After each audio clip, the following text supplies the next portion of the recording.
DevOps is been co-opted a lot by operations people who are doing DevOps automation of infrastructure, which is a part of DevOps, but I don't believe that that's what DevOps is. I think DevOps is the culture and tooling of communication around building software from start to finish. And so today we put together a panel of people to sort of talk about things in this space, anecdotes, answer questions around our experiences. I want to introduce the panelists, and then I'd like to make this as interactive as possible. So if you ever had questions, or if there's things that you want to know, I think those are things we want to talk about. I'll introduce the panel. I'm Pete Bellezza. I'm a managing partner at a company called Elixir. We're based in Boston and Little Rock. We have an office in Argenta. We work with local businesses, and I personally work mostly in New York for financial services companies, enterprise-sized companies who realize that their software is really, really brittle and that the whole world's economy is run on them. So fortunately, people in those industries are recognizing that it's not really safe. So we help them improve their process to make them be able to innovate and deploy software safer and faster. So that's my background. I want to introduce, this is Andy Coles. I'll let him introduce himself. Yeah, I'm Andy Coles, also with Elixir. My story is pretty similar to Pete's. I'm up here because I spent the last 3 years managing a DevOps engagement out of New York for a small product company that spun out of a large investment bank. So when we got there, no one spoke to each other. Devs didn't talk to devs. Devs certainly didn't talk to testers. And no one talked to ops. So thankfully, 3 long years, a data center move later, and separating away from that investment bank, it's a very different culture there now. They do automated deployments. They've got continuous integration. It's been a long battle, but it's a pretty good success story. So it's kind of my story. Hi, I'm McLaren Diamandis with Elixir. And my background is as a QA professional for just over 22 years. I'm a QA architect, and I specialize in test automation. So I'm basically sick and tired of manual testing after all these decades, and we want to make it better, faster, smarter, more efficient, so that we can find bugs that much sooner. So, thank you. My name is Scott Jones, work for Axiom as a principal architect, and I'm here, I guess, for the dev part of the panel and some of our progress and lack of progress and restarts of what we've done on different teams at Axiom, what's worked, what hasn't, and how we're proceeding, trying to get down this path of continuous automation and integration, and we're still midway through, if not midway.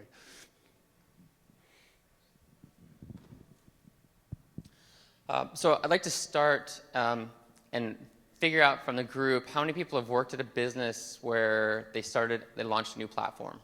They said they put a crack team together of developers usually, and they said, let's go design a new system and let's build it because our current system sucks.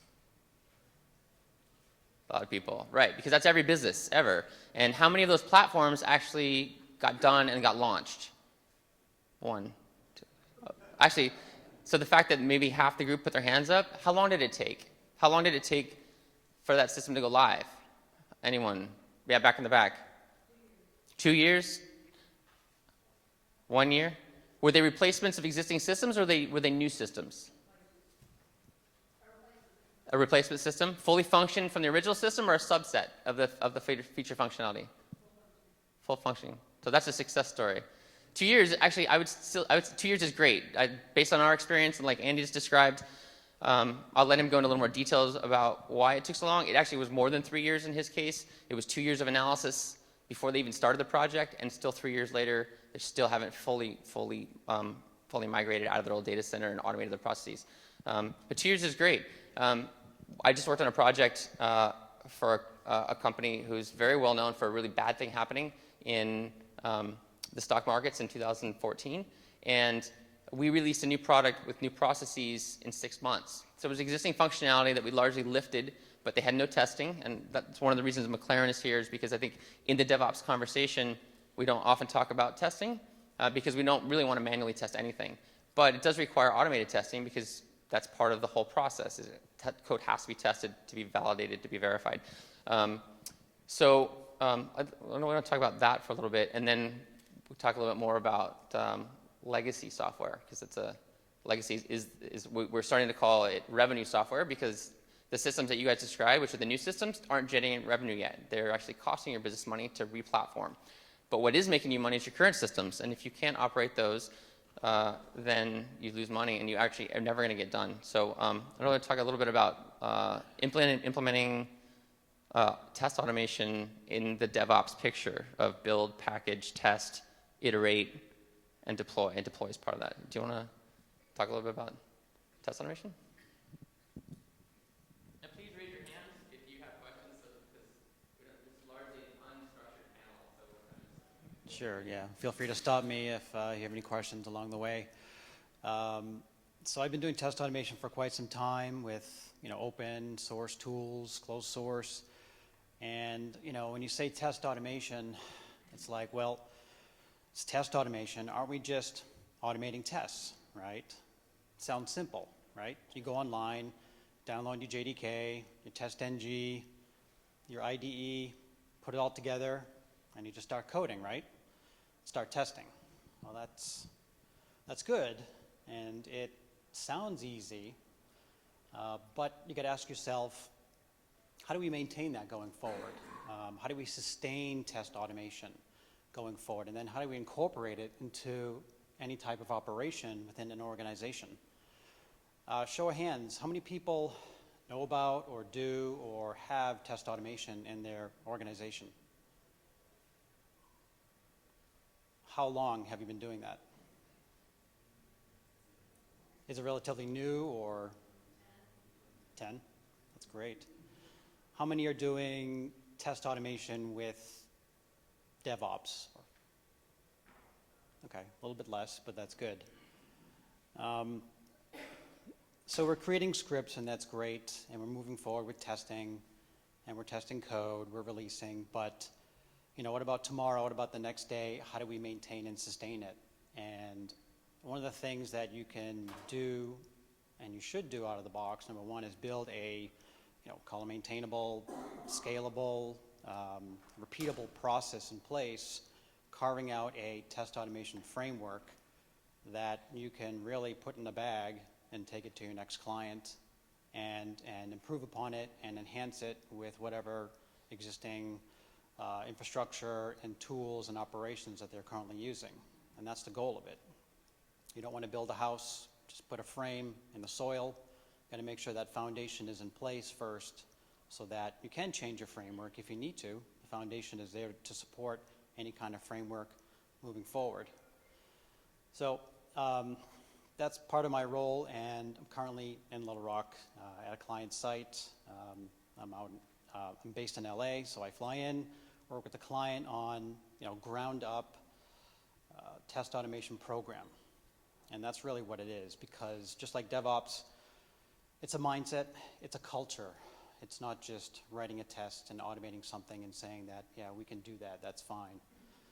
So that's what I'm working on right now. And we just completed a major milestone where, from the ground up, take the time out and think about your framework, discuss with your engineers, and pull together, a robust framework. Because the hardest part about test automation is not code, it's not the tools, it's not about much else other than people, right? Because everybody thinks that their code is better than everybody else's. So we need to vet that out as well as part of your framework so that there's not a lot of infighting, and at the end of the day you get nothing done, and automation is on hold, and you're not testing, you're not releasing until the infighting has been cleared up. But assuming you get over that hump, and you build forward, and you make this framework happen, take the time out, budget the time in your sprints, in your agile program to construct stories and tasks that piece together the components of a comprehensive automation framework. And it's not just Java or it's just test-ng. It's a whole program of components from GitHub to, say, Gradle to all the way down to your IDE package, and that's going to really pull together forward your whole program for quality assurance and test automation. So right now, at this client site, we've achieved a major milestone on that front, and we built out an automation framework from the ground up, took the time out to do it right, and I like to do things right the first time, to pull all together using open source tools and technologies and actually test. And we're finding bugs now that they'd never seen before. We're verifying error response codes as well as, JSON object responses, and using innovative technologies like Rest Assured, which is a great library to use to iterate through a JSON object and also throw assertions without, for example, doing hash maps and doing iterations through that. So I was very excited to come down here and build out an automation program for the clients, and working with the DevOps guys, and now we're integrating also with the DevOps pipeline process. So every time that our automation engineers check in code to GitHub, it kicks off a process to do a test code, the test automation code, yes. Does it also kick off when the developers check in code? Not on your side, just on ours. Because we make a change to our code, we change something in the framework or just a test case method, and it kicks off a build. But it'll rebuild all of the other code too. So it's Just ours, but not yours. Our project is separate from yours.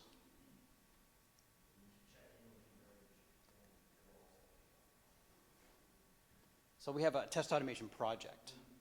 So any changes to that project will kick off a build for our code and run. But at the same time, as Ben mentioned there, we're part of the process where, you're right, when you get into the DevOps pipeline as well, a change is made, builds kick off, that triggers our tests as well. when you look at the layers of so convincing management that it's worth the time to invest in being able to test things at scale because they're so complicated. Okay? Testing them before they go up, right? Because they don't necessarily see the costs. They're right. They're not judging risk of it failing against the cost it takes to do up front, because it is expensive. If you don't automate, then it is expensive. So a lot of what DevOps is trying to do is fix that problem. How do you do this faster through automation? So the automation tools are really important at all layers. And so so one challenge is how do you test complex systems at scale? That is one of the problems, and we don't do it, right? So the net effect is what really happens is you don't do the testing, and then you've got a set of ops guys whose only job is to figure out what's going wrong in production. That's all they do. They spend time fighting fires. They don't actually spend time necessarily understanding the system in a way to make it scale larger. So it's largely just getting by just enough to make sure the system stays up, right? No real innovation. They're not building out new clusters of services, providing better performance. They're not really involved in the architecture of the new feature development to say, could we do this a better way? Could we save the company money by rolling out on a new platform, maybe switching to containers? So that's a challenge. Any other ideas on why legacy software systems are so difficult? We have a problem with Axiom, and we're actively working on it, but it's the infrastructure. We've got automatic check-in, builds, unit tests. We haven't connected the full regression suite into that, but it's automated. But why we haven't is because we can't automatically deploy the infrastructure yet, and we are pushing our IT department on, we're a VMware shop, so we're looking at their automation tools, and we have that kind of in a dev area. So, but pushing that into production so that we can take control and actually deploy the infrastructure consistently in that cycle, and then we can lay that down, and then we're one step further down the continuing testing and automation and deployment. So that's what we're fighting. I'll repeat the question so that they're recording this. I was asked that we should use the mic so that they get that for the recordings. So the question is, in successful engagements where you've implemented the new DevOps processes, have you seen a reduction in the QA organizations which seem to grow? And I would say not necessarily, they grow, but they can't actually necessarily test more. They grow because you can add numbers to do more manual testing, but do you really get scale in testing? And are we seeing a reduction in QA because of this? That's the question? Does anyone want to field that? I often see a situation where a decision is made to just get rid of QA functional and then think about automation after the fact, when it's a completely wrong way of doing things. So I haven't seen a case where they're rolling off people because automation is becoming more and more strong and prominent. I've seen sort of a slash and burn approach consistently across many industries, doing it that way because management loves test automation, right? It's a silver bullet to quality assurance. You can argue against that. I often had in the past. So to answer your question specifically, no, I haven't seen that. But everyone's asking for it. Everybody wants it. But I think it's not all about just getting rid of QA. When you do that, you're getting rid of a process. And no matter what you do, whether it's automated or manual, you got to follow a process. And QA it's about testing. At the end of the day, we're testing. We need to ensure that we have a quality product going out the door, whether you automate it or you do it manually. I've seen people automate, but they don't know what they're automating. They don't know what they're verifying. I'm like, what is the verification step here? What are you trying to do? You can automate all day, all night. It looks great. Did 10,000 lines of code this week. How does it look? What are the bug trends looking like right now? If you're not solving that problem, then you're not automating correctly.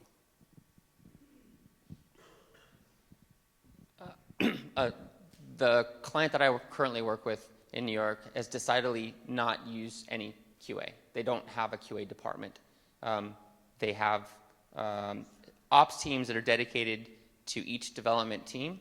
They have largely bespoke systems, so every one of their internal systems that they use for trading equities and the different parts of the trading process are all unique. And they have ops guys who know the product really well, and they effectively behave as QA departments. So they don't have QA. They also have unit tests in some regards, and their process is code, build, run it in a UAT environment, run the previous day's data through, make sure it doesn't break, and then launch it. That was their current process. So they are testing. I mean, there's quality assurance in there. They don't call it QA, and it's not very good. And they rely heavily on very, very skilled operators to determine whether or not the product going out is good or bad, and then to react to it if they put out a product that's bad. And it's a really, really dangerous way to live, especially when you have a lot of money on the line. And it goes back to the question about scale, is how that doesn't scale, because from a cost to your business perspective, they have to have really, really smart ops engineers who understand really intimately the process. Now, I think that still has to happen. You have to have people, the developers, the business people, and the quality people understand what the software does. But from an operations perspective, understanding the underlying function of the software isn't as important as understanding its characteristics. Because ops largely is about understanding network flow, understanding connection transports, understanding the load on the system, and being able to move the pieces of this. In a perfect world, an ops guy will be really, really good at looking at a complicated system, moving flow around so that system flows as quickly as possible. And unfortunately, they're not able to do that because one is the configuration of the software is not easy to do in a previously tested way for them to do that. So the famous thing is, if you ever sit with ops guys, because when we get into an engagement and they say, yes, that senior management says, we know we need to be better at what we do, we go in and we do ride-alongs. We sit with the ops guys and say, what do you do on a day-to-day basis? And you listen to them talk about troubleshooting problems. You're like, oh, I remember this one time we flipped this flag that way. And if you flip the flag that way and then you set this value, then it will work. But the only person that knows it is that guy or a wiki page that team knows about. So there's a lot of risk, like folklore about operating large-scale systems that comes from practice. And the DevOps, what we're trying to do with DevOps is take that and make it actual codified rules. All of that knowledge belongs up front in the system, and you can test. I know that I need this one instance in my infrastructure of it. It's a singleton process. If it goes down, we have to fail over to our backups, to another data center, right? That's a rule, you know that. So you can verify that you only have that system, that only have that instance up and running before you deploy it if you've got your whole system described in configuration. So there's a lot of the stuff that we take kind of for granted from the ops teams, that knowledge, and DevOps is trying to move that further up the chain, making sure that the developers understand that there's those requirements from an operational perspective, and allowing the developers to describe to the operators, because a number of times I've seen a developer say, I cannot believe that's how they run my software. That's a problem. I wanted to let Andy talk a little bit about legacy app migrations, because it's really, really tricky in software that hasn't been compiled in 15 or 20 years. And you're trying to figure out how do we bring software like that into this process, because largely big systems are still running 20, 30-year-old C++ software. And how do you bring DevOps to that? Well, before we get into that, getting back to the QA headcount question, so my client, obviously, a big legacy client, and while they want to get a lot more in the test automation space, they don't want to do it just to reduce headcount. They want to do it so that they can feel confident that their code is actually being tested. They find a lot of their problems in production, clients report issues. So while they might be moving away from pure manual testing, their budget for testers in general doesn't change. They have the same headcount. They probably want testers that are a little more focused on test automation and probably some more coding skills than some of the manual testers had. But in general, they seem to recognize that it's still a very valuable, important position to maintain. So it's good to see that a company's actually investing more in testing rather than less. So one of the terms that's used in the DevOps space is velocity. Velocity is how quickly you can get a piece of software into production. And the higher the velocity, the better. But implied in the velocity is that you're actually putting, it's one thing to just jam software out, but it's really about putting out a product that's well tested. And you brought up a good point. You're saying that you're seeing QA's responsibility grow because they're getting more features. That's actually a really good thing, because some of DevOps is about cost savings. A lot of the infrastructure automation is really around making my job more repeatable, reducing key man risk on the ops side. But what we lose sight of sometimes when we talk about automation and this process is actually the innovation side. So what you said, the fact that your developers are able to develop faster, which is requiring more QA analysts to be able to test more of those features faster, is actually a really good byproduct, because it means your company is much better at getting to market than potentially your competitors. So that's another good point. So we were engaged in another client who wanted a really, really fast process, but they had very, very specific rules around risk for releasing to production. But their process also, their first process for releasing had these gates that were largely defined by their process itself. They couldn't go any faster. They couldn't release faster even if they had wanted to, because the technology and the process that they had didn't allow for it. And the point is, it doesn't really matter if you're working on a twice a year, every 2-year release cycle, or an everyday release cycle. The process, the software development lifecycle process, the DevOps piece shouldn't be the limiting factor in your business's ability to do what it wants to do. Because if tomorrow your company says we need to go from a twice a year release to twice a month release, your software process should enable that. The only difference would be when you actually push the button. So putting these processes in place, from automated infrastructure, automated testing, continuous delivery, making sure that all of the inputs to your pipeline come out with a very well-tested process, that's critical to this. And if you're doing that in environments that aren't your production environments, it's effectively the same thing as going to practice for a sport, or like in the military drilling. You drill so that when you actually have to do it, it's really, really easy. There's no discomfort coming from, or no fear when they say, okay, it's time to release. Like, you're not watching all the little monitors, because you know that when you push the button, it's going to work. How do you know? Because you've done it 1,000 times before. That's one of the keys to this whole thing, is repeatability, so that you can increase velocity and be able to get software, tested software, faster out the door. Paul. So the questions about code reviewing, coincidentally enough, he gave an earlier speech on exactly the subject, which is perfect. Peer reviews of code, the questions about the process and where peer reviews fit in. I'll let Scott handle this and how they deal with it at Axiom. We've built it into the process of stash and Git so that you check in. The first thing that happens is that it does the build and a unit test. You can't approve or merge. You can approve, but you can't merge the code unless that build's done. And then that's the same point that peers have to review the code. Once they approve, then it can be merged and then go in the pipeline. We also run programmatic reviews of it and runs as many as the tools we can. And we're looking into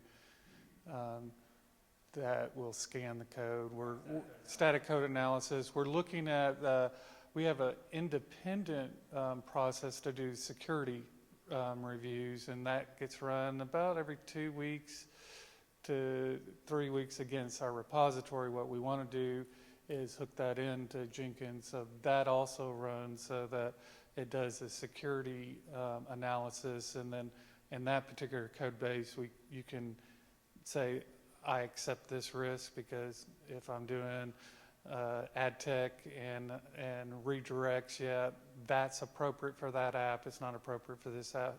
So in that particular suite that we use, you can go in there and mark flag so it won't flag again. So that's our next step in the automation, is to put that security component in there. Yeah, question.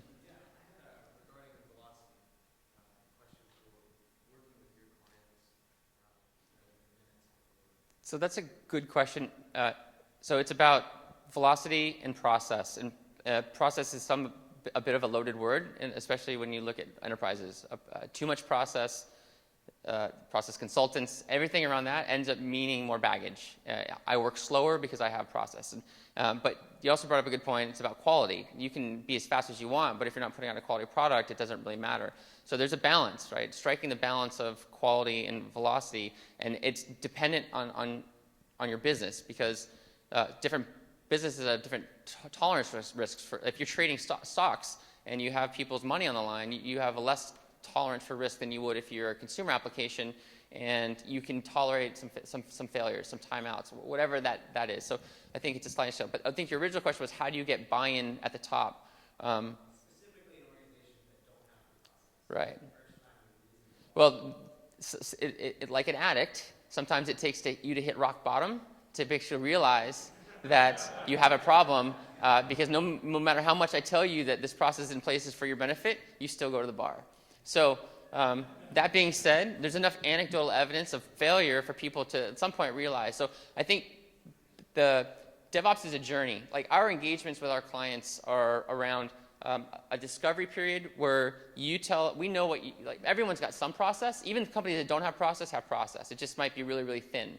And it's figuring out, given the picture of what a perfect SDLC looks like, which we could probably all agree that a perfect SDLC is provision hardware, automated tests, build software, features come in, we build it, it all goes through and it gets deployed, right? That process is generic, whichever tools that you use.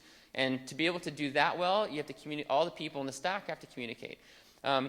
But the reality is, when you go into engagement, you don't have unlimited time and you don't have unlimited money. So you have to pick and choose those things in that process, and that's where we specialize. We go in looking at an organization, say, what's the low-hanging fruit? Where are you most exposed in your process, or where's your business have the most amount of risk? In some places, it's cost. You're spending too much money, too much time. You can't get stuff out fast enough.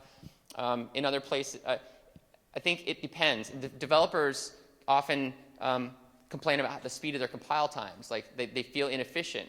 In the larger scheme of things, that it may or may not be true, but they'll spend a lot of time on their own fixing compile time, which is great. They're optimizing for their experience, but the whole process is an optimization process. If you've ever read Lean Enterprise, it talks about like manufacturing. A manufacturing plant, right? Stuff comes in one side, comes out the other side. It's no different than software development. And as it hits all the stations in the plant, if it's backing up at the thing where they put a bolt in, no matter how much you tune the rest of the system, that will always be your slowest point. Everything ahead of it there'll be a surplus, and everything behind, they'll be starved. And so you need to be looking at each individual point, each individual gate in your system to figure out, where can I speed this up? and then reevaluate. It's looking at your software development process agilely, and it also goes back to the culture. So the culture of your organization is, how do we implement a process that's the right price?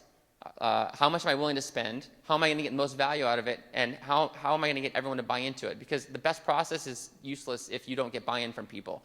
In our experience, well, actually, I'll let Andy talk about our experience.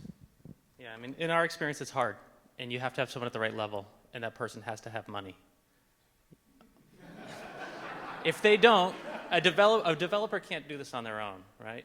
You need to have buy-in from a stakeholder that's going to be a champion for this and be willing to ride it out, because it's not always smooth, and it takes a while to do right. And unless that CTO is willing to tell your CEO that he's not going to do it, you're going to have a hard time doing this. You can do it slowly over time, but to really, get it done in a predictable manner, you need buy-in from someone that can say no to the CEO.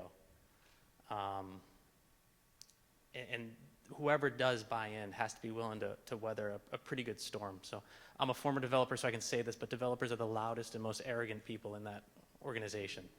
And they don't like this to start.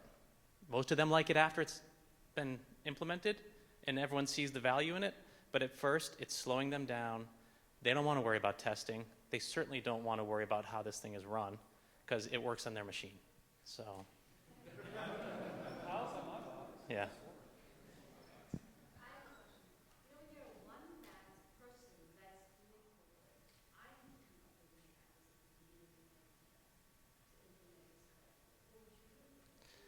I wouldn't try to do it myself. Talk to other people. I mean, the community is great, right? Everyone will share their experiences. They'll help you through it. But it will come down to you taking a stand and saying, I know it's going to take me 2 weeks longer to do this, but it's going to be 80% more stable. You also have to get people, like this whole thing is about communication, right? If you try to do it yourself, you will make progress in a small section. But we're talking about large, ultimately growing software into large, complicated systems, and they have to be built on a process that works. And anyone who's working in this space, there are people that are stakeholders, whether or not they know it yet. And this goes to Andy's point about developers. Developers don't like this when we put it in. Ops guys do. You know why ops guys do? Because if it's the hill, all the slop goes on. The ops guys are seeing, I'm unleashing them from this monotony of bad things by moving it upstream. And now developers and testers have to be more responsible for their product. And you have to build that into the culture. So I would say in your case, looking for parts of the process that you want to implement, have someone else be the person on the hook for the result of that. So if something bad happens, it's not on you, it's on them. Make them accountable, or at least make them have some value. Because if the business guy wants more features, he needs to be able to come to you and say, I want to build more features. I want to build this, I want to build this, I want to build this. His life gets better when he can stop picking from 3 things and do all 3 of them, right? So how do you do that? You do that by implementing a process that allows it for that to happen. And at each step of the chain, each piece of the chain. So we had another anecdotal thing. So one of our clients we use Chef. Chef is a config management automation framework. And one of the guys that was implementing Chef wanted to do code reviews for anything that anyone touched in the configuration, anywhere. I don't know why, but he wanted that. So we had a discussion, and we said, if you want to do that, that means that anytime we have to release code, and we're going to use this process for releasing code. So this goes back to how fast the process is.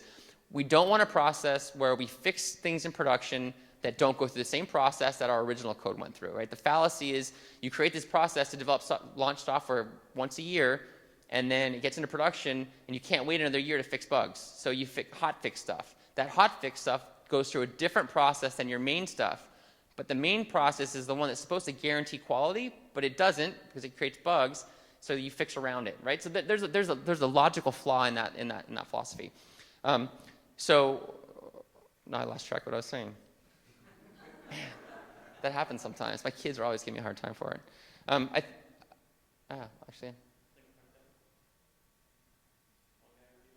Oh yeah, sorry. So back to the analogy. So the conversation with the guy about being the single point of contact means that if they're a global company, if the failure happens in Germany and they need to make a patch at 4 o'clock in the morning, are you going to be the one that code reviews that change to put into production?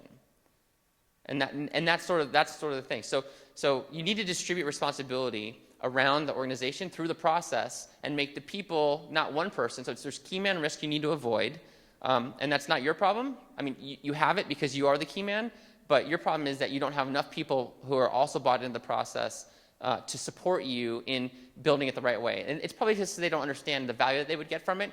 So implementing DevOps is as much tool implementation as it's process, culture. It's a bit of sales, which is uncomfortable for people who have technology backgrounds. Like, we're not necessarily good at selling what we do. Our code should speak for itself.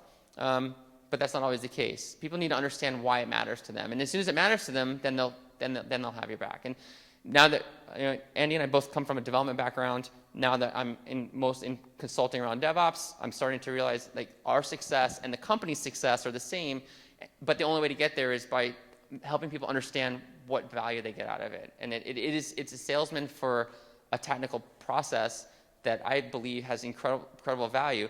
That's the only way that we're going to go from being able to manage small-scale systems to large-scale systems. Moving from point-to-point communication to clustered systems, being able to use DevOps to be able to move clusters of services around. The only way we can get to HoloLens being like a legacy system is to be able to build software systems around that allow us to like do things that we never thought of before that we can only do as we get scale. And the only way to do scale is to automate. And that's sort of why we're doing this. And also to relieve the guys that are on 24-hour call. Like, I had a conversation with a Windows ops guy that worked for a client of ours in Texas. And I was telling him about DevOps. He wasn't on board. And I said, do you ever see a day where you're not on call all the time? And he said, are you kidding me? I'm never not going to be on call. I couldn't tell if he didn't ever not want to be on call, or he's just resigned himself to the fact that there will always be a phone call coming to solve a system problem. And I don't believe that. I think that guy's job can be shrunk down into a higher value add in a smaller period of time. He can do more valuable work in a smaller period of time as soon as we stop fighting fires. And we can only stop fighting fires when we can validate the systems further upstream. Sorry, back in the guy in the blue shirt's been having his hand up every time. There's a kind of an expectation with respect to the QA that you kind of have like a black box testing where you get false positives. So it's a good question. I'm going to defer to, I think, McLaren, but just for the camera, the question is about how do you, let me make sure I get this right. How do you make sure that the QA have the ability to integrate with the developers in a way that allows them to not be so brittle in that changes in the code break the test cases, and that you can manage and maintain tests? Is that close? And having the developers code for testing. That's a good point. All right. Or Scott? No, I can handle it. I can handle it. I can handle it.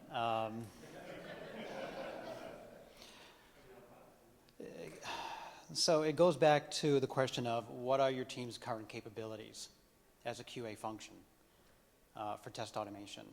Are you using tools that are beyond your capabilities, beyond the knowledge base that your team has? Was it a case where someone said, we're using this tool, we're doing it this way, you guys learn it and figure it out? Where's that disconnect? Requires the developer to code his stuff in a way that it can be configured externally with logical values that can be validated, that can be run by the ops guys, that it can be tested.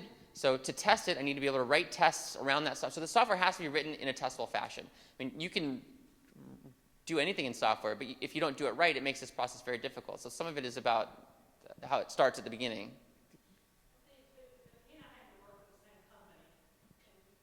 Right. The standard way in enterprises is to scale your QA organization by adding heads, by having one smart person write a whole bunch of test cases, and then having 80 people execute them.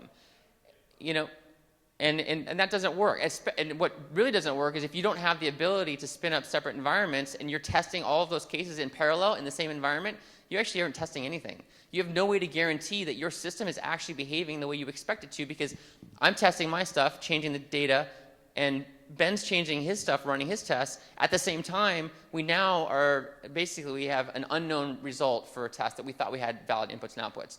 The only way all of this gets fixed is to be able to repeatedly do each piece of the process, which requires designing your software in a way where it can be tested, automating the tests around it, being able to provision the automation of those tests on infrastructure that's everything has to be predictable.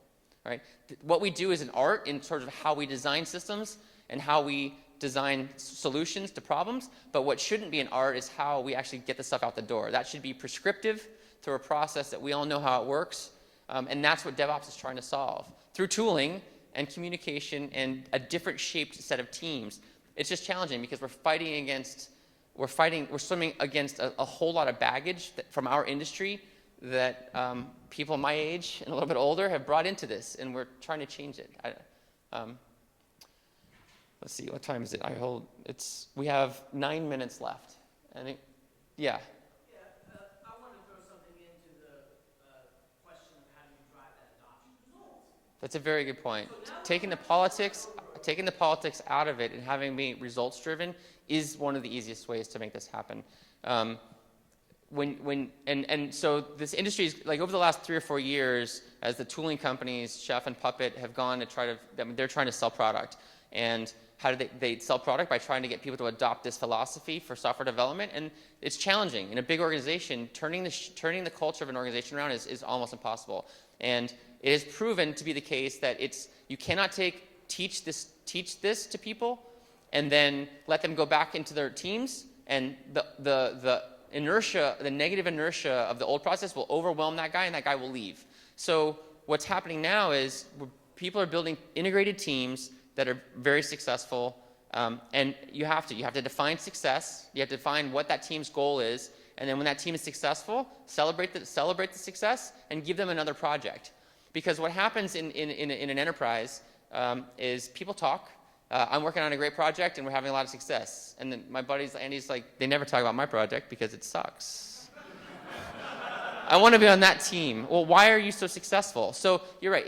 New process is you're either telling people they have to do this or get off the bus, which in some cases is what happens when people are really putting it up, or you can show them how it works and how it's beneficial. And if the process actually isn't beneficial, and that's the problem with process. If the process doesn't fit and it doesn't make sense, people will not want to use it. So there's an iteration around the process that's also important. So so in full disclosure, we've implemented DevOps at places that we have not had time to go back and fix things. And so we get a lot of, particularly around the developers' experience with this. If we make it too hard for developers to make change, they will resist because they're the loudest people in an organization. They complain when things go wrong. And they're used to getting their way because they're high value, which is fine. But we need to go back in and make their process, because this process needs to be constantly churned. At each point in the chain, what's slow and how do we fix that? It's not deal with it. It's like we've got 10 things that we need to fix. Which is the most painful for people? Which either through I just hate coming to work, or because it actually is slowing down the process, like slowing down our velocity. And then fix that. And then the next sprint, pick the next thing. And it has to be iterative. You're absolutely right. Iterative and showing results. And then there's really no barrier. It's like, how quickly can we get everyone to adopt this new process?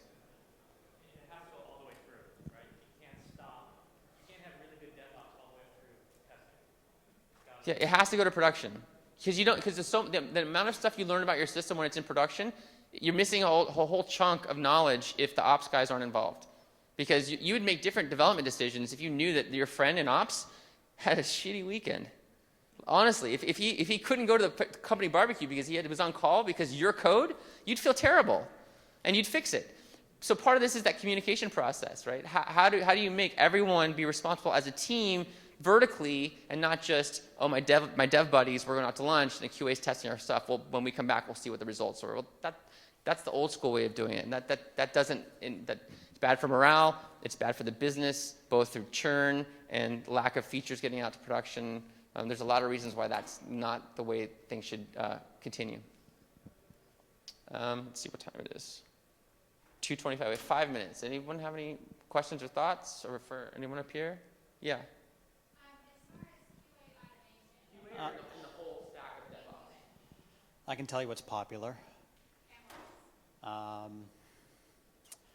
Well, right now it revolves around TestNG for your automation framework. A lot of people are doing Java and for back-end and services. And for front end, everyone's moving towards Selenium. That's pretty popular. However, going back to your team's capabilities to properly use and implement these tools successfully is a completely different ballgame. There are a lot of tools out there. There are tons of tools. Just make sure you do the evaluation of all the tools that work for your team and really know your team as well and what their capabilities are.